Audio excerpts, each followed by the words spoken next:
抢了，抢了！你看，土豆没拉完都开始抢了啊！来抢土豆的都带着被子，带着吃饭的东西，带着饭。等我们分拣还没完成的时候，他们开始哄抢。派出所自己给我说的，法不责众，人太多了，我们也没办法。这是他们自己亲口说的。我大概派出所审理，我觉得你还是把这个抖音或者抖音把这些相关的，你可以把它删除了。是，如果你发的这些东西引起了一些政府的一些反感的话，对你的问题处理有利吗？影响那么大，对任何人都没有好处。大家好，欢迎来到不正经频道。今天我们来聊这个看似荒唐却又让人心酸的事件。安徽宿州永桥区解集镇1000人抢土豆。是的，你没听错，不是什么庆典，不是救灾发放物资，而是成千上百的人带着锄头、麻袋、小3轮车，一窝蜂地冲进别人承包的农场，把还没有收完的土豆给哄抢一空，而且连续4天日夜不歇。土豆田上人头攒动，白天是流水线式的抢收的作业，晚上干脆就地搭帐篷，铺被褥蹲守，吃住全在地头，挖的挖，扛的扛，望风的望风，分工明确，堪称职业化抢夺。这事儿太离谱，离谱到哪怕你生活在中国的乡村，也未必能想到真能发生。可如果我们愿意往深里看，会发现这场土豆大战的背后藏着的是土地流转的痛点，是农村社会保障的漏洞，是法治在基层的塌陷，也是普通人无法生存的呐喊。我们先来还原这场现实版田间打桃粮的全过程。事情发生在2025年6月的安徽宿州永桥区解集镇。一位叫曾先生的农场主在当地承包了500亩的土地种植土豆，原本呢是按部就班机械化收获，但他万万没有想到，这场收获还没有进行几天，就变成了一个全镇动员的大抢收。6月10日，几十名村民突然进入土豆地，拿着锄头、编织袋开始刨土豆。曾先生劝阻无效，打电话报警也没人管，只能拍视频上传求助。但事情很快便失去了控制。第二天，人数从几十个人膨胀到上百人。第3天、第4天，甚至发展到每天约有500人参与哄抢，连续4天不间断。这不是普通意义上的偷，这是公开化、组织化、分工明确的哄抢。据目击者描述，现场几乎就是一个临时的军事基地，有人挖土豆，有人装袋子，有人运送，3轮车呢来回拉货，还有人专门放哨，防止农场主报警，更有人直接带着被褥干粮住在了地头。连续4天，白天夜里不歇，硬生生地抢走了超过100万斤的土豆，数十万元的经济损失顷刻之间化为乌有。你以为这是偶然事件？不是。事实上，这些年农村抢粮食的事件频发，只是先有人愿意深究其背后的原因。比如2023年10月，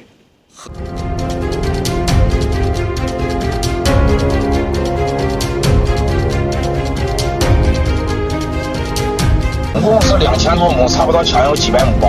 我们那个机器收嘛，他一边在旁边xử，然后看人不注意了，人都飞上去了，车都不能动了，就开始抢了。那2个月没入嘛，他的人多，现在大概至少有500人。刚开始是捡玉米，捡着就开始抢了。那个乡长就下去那个组织维持秩序。河南周口丹城县一大片玉米田刚被机械收割完，几百名村民冲进地里哄抢剩余的玉米，人太多，民警来了也劝不走。村民认为收完了就是大家的，有的甚至开3轮车拖走整袋的玉米。2023年的11月，河南淮阳冯塘乡，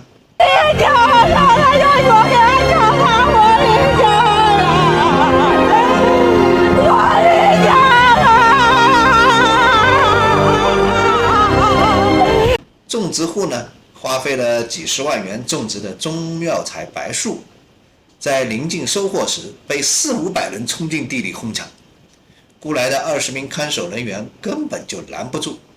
事后警方出面广播驱散，但是造成的损失已不可挽回。其实我这希望，我就可真希望要我爱我去，你干嘛我这希望他说这样子个咋样活呀？来过来，咋了？弄这儿，你不分个走，警察说过来，我说我已经走不了。我谁说不要了？谁给你说不要了？你这是啥三场可走别走，这车别走。哎呀，你看车也不别走了，别走你就是。我跟你说走不了，走不了，一个都走不了，一个都走不了，一个都走。2019年的陕西西安，一位瓜农10亩地的西瓜被几十个人集体哄抢，瓜都没熟透，地头上堆满了人，电动车、3轮车轮番进场，几万斤西瓜几个小时就没了。事后村干部就说了声可能是误会。还有辽宁、河北、山东等地也屡屡发生过花生抢收、甘蔗地哄抢、大棚菜地抢掠等类似事件，几乎每一起都是人多就无解，报警也无用。是不是很熟悉？是不是和安徽抢土豆如出一辙？是的，这不是一次偶然的突发事件，而是农村基层治理、土地流转制度、社会保障机制3座大山交汇后产生的必然产物。而曾先生只不过是最新的一个踩雷的农场主而已。这块土地也不过是中国农村数百万块土地中最先出事的那一块。面对这场土豆的抢掘风暴，很多人的第一反应是：这些人怎么那么大胆，这么不讲道理？这不是赤裸裸的违法行为吗？但冷静下来，你会发现，这不是法不容情，而是法根本没有出现过。这场土豆大战之所以令人震惊，不是因为土豆的本身，而是因为抢的人理直气壮，被抢的人孤立无援，执法的人不知所踪。让我们来一一拆解。说句直白的话，要是只有2-3个人偷偷摸摸的挖点土豆，那就是小偷。可一旦有几百人甚至上千人一起挖，那就变成了一个群众活动。这并非夸张，而是很多农村地区的灰色共识。类似的例子比比皆是。在河南周口抢玉米事件中，媒体采访到的村民表示，收完玉米地就是大家的，都是来捡漏。在陕西的西安抢西瓜时，有人说这片土地以前是我们村的，现在外地人来种瓜，当然我们先拿一点，这也没什么。在河北抢花生的事件中，有人当着摄像头表示，反正种的人也不认识，拿点吃的怎么啦？你看，他们不是不懂得偷的含义，而是根本不觉得自己是在偷。为什么？因为人多心不慌，跟风就能免责。只要大家一起做一件错事，这件事就变成了没那么错了。这就是法不责众4个字的魔力。这场土豆大战从6月10日持续到6月14日，4天时间，数百人次进入同一片地里公然哄抢，现场甚至搭起了简易的帐篷村。而这期间，当地村委会、乡政府、派出所居然毫无动作。农场主曾先生打电话报警，连续2天没人处理，他求助于村干部，对方只是说不太好管，怕引起冲突。直到事件被曝光，网络舆论发酵，当地公安局才于6月14日宣布立案。你敢想象吗？如果没有媒体的关注，这件事很可能就抢完拉倒，连立案都没有。这不是个例。在河南抢白树事件中，警方直到第2天才到场，只用喇叭驱散人群，没有任何人追责。在山东滕州的抢苹果事件中，当地村委会甚至劝农场主别追了，果子都快烂了。在这样的背景下，村民当然敢抢，因为他们早就知道没有人会真的管。我们必须正视一个残酷的现实，这些参与哄抢的人大部分是农村的老人、妇女，极少数是中年甚至年轻人。为什么？因为年轻人都外出打工了，留在村里的是一批缺乏劳动能力、缺乏养老金、缺乏社会保障的人。你能指望一个60多岁没有退休金、看病全自费、孙子上学要钱的老人，眼睁睁地看着地头上的土豆没人收，就转头回家而不动手吗？他们可能真的只是想挖一点回家吃，但在这种经济压力与心理失衡的交织下，吃一点迅速演变成多拿点，再演变成你拿我也拿，不拿白不拿，不拿就吃亏。在这种集体心理的机制下，土豆不仅是食物，更是一次难得的自我赎回。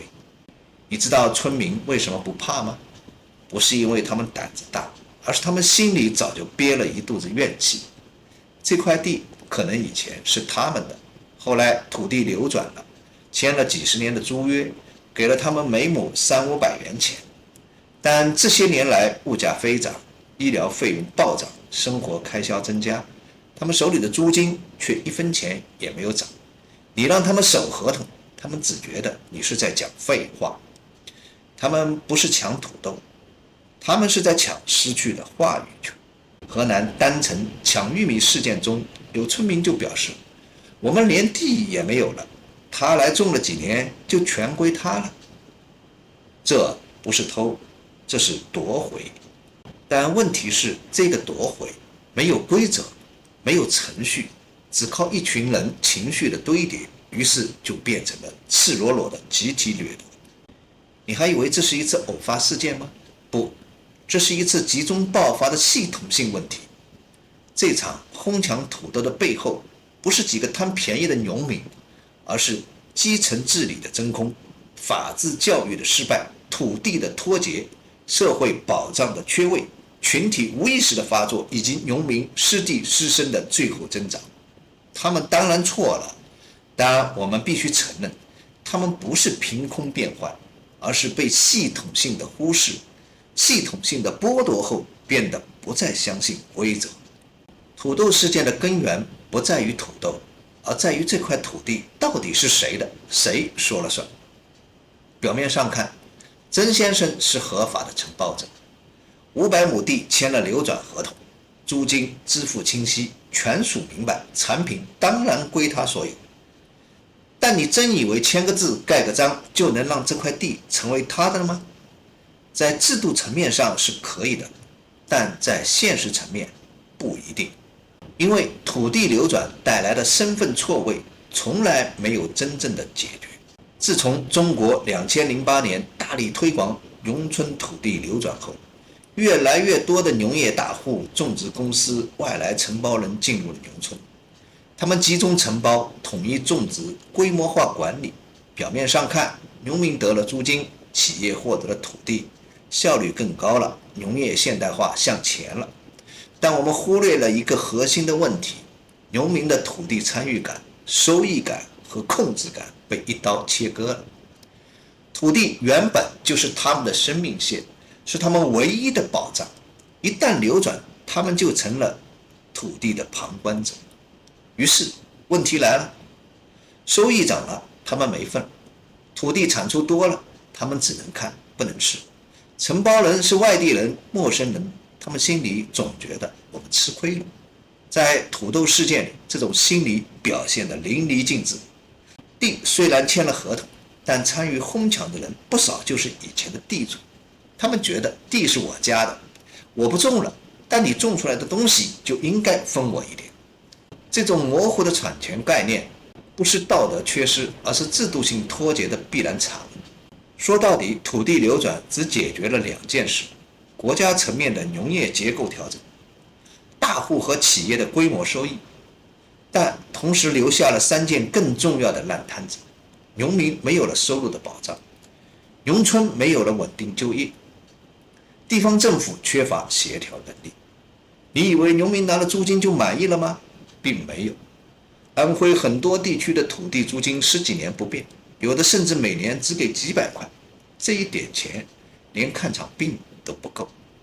他们虽然签了合同，但每年都在问我是不是亏了，我要不反悔一下，能不能拿回点东西？而一旦遇到了自然灾害、经济困难、突发变故，原本冷静的旁观者就可能变成愤怒的冲击者。河南抢白树事件中，村民们表示，你们这些外地老板赚走了钱，我们连个药材皮都捡不到。山东滕州抢苹果事件中，参与抢夺的人大多表示自己只是捡落地的，但事实呢，很多落地的果子是他们自己打下来的。你有没有想过，这几年为什么中国农业的新农人越来越少了？不是没人想种地，而是越来越多的人发现土地可以被抢，收成没有保障，政府不一定站你这边，你种出的东西有可能还得被本地人指着鼻子骂你赚黑心钱。这不是经济问题，是信任问题。当农业投资者拿出几十万上百万投进一片土地里，遭遇天灾冷了，遭遇市场价崩冷了，可他遭遇的是人祸，被哄抢、被围堵、被诬陷，他这时候还能指望谁？土豆事件的最大的伤害不是100万斤的损失，而是告诉了所有农业创业者一个信号：你的产权可能不被尊重，你的努力可能被群体否定，你的报警可能没有结果，这才是最致命的地方。农村长期以来是靠熟人社会维系的，大家彼此认识，哪怕偶尔有矛盾，村干部出面调解，问题总能缓和。但现在这套系统正在崩溃，土地流转把土地变成了利益，但人没有变，人心依然朴素，依然纠结，依然要面子。你是承包人，不认识本地人，不给好处，不请吃饭，就成了局外人。哪怕你花了钱签了合同，村里人仍然可能不服气。而一旦你遭遇哄抢，维权无门，没人为你出头，你就彻底成了农业孤岛。这才是最令人绝望的现实。不只是土豆没人保，种地的人也没人保。我们当然希望农业现代化，但不要忘了，农业是人做的，不是机器做的。土地不是工业厂房，它连着人心。你不能只想着集约化，也要考虑共识，否则你得到的只是一块高产的地，却是一群低信任的人。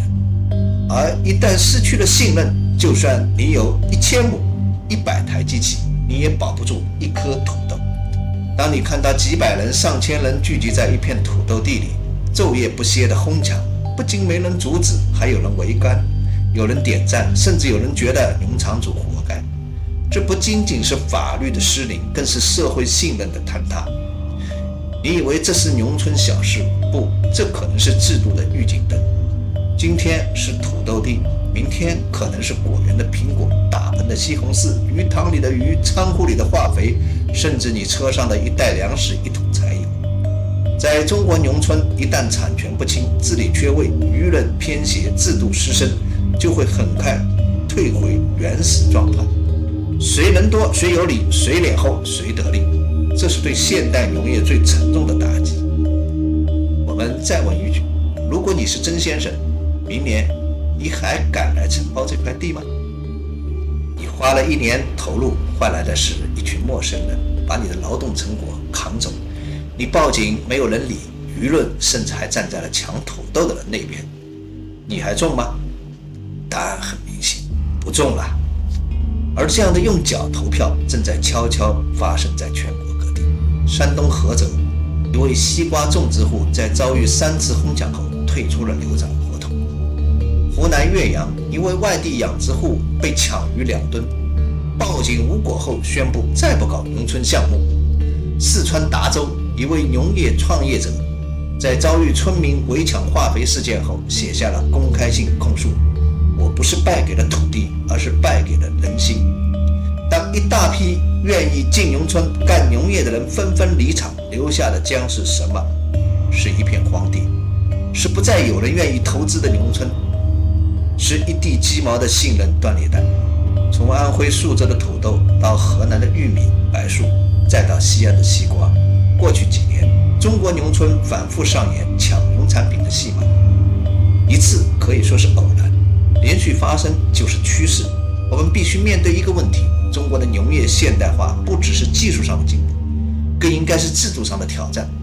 你要的是农业的规模化、高效化、机械化，那你必须给种地的人制度上的安全感。要让农村走向现代化，不仅要种出好庄稼，更要种出良好的秩序与公平。这场抢土豆不是段子，也不是喜剧，而是一出真实的、荒唐的、心酸的当代农村剧。它告诉我们，一颗土豆的价值远不止几毛钱，一块地的争夺背后是孙承、制度、认知和人性。一次轰响的容忍可能会变成下一次大规模信任坍塌的开端。如果今天我们还在笑抢点土豆有啥大不了，那明天你可能就笑不出来了。所以请别再把农民抢土豆当作乐子，这是一次社会系统发出的尖锐信号。我们真正应该抢的是修补制度的时间窗口。感谢你看到这儿，我是不正经，我们下期再见。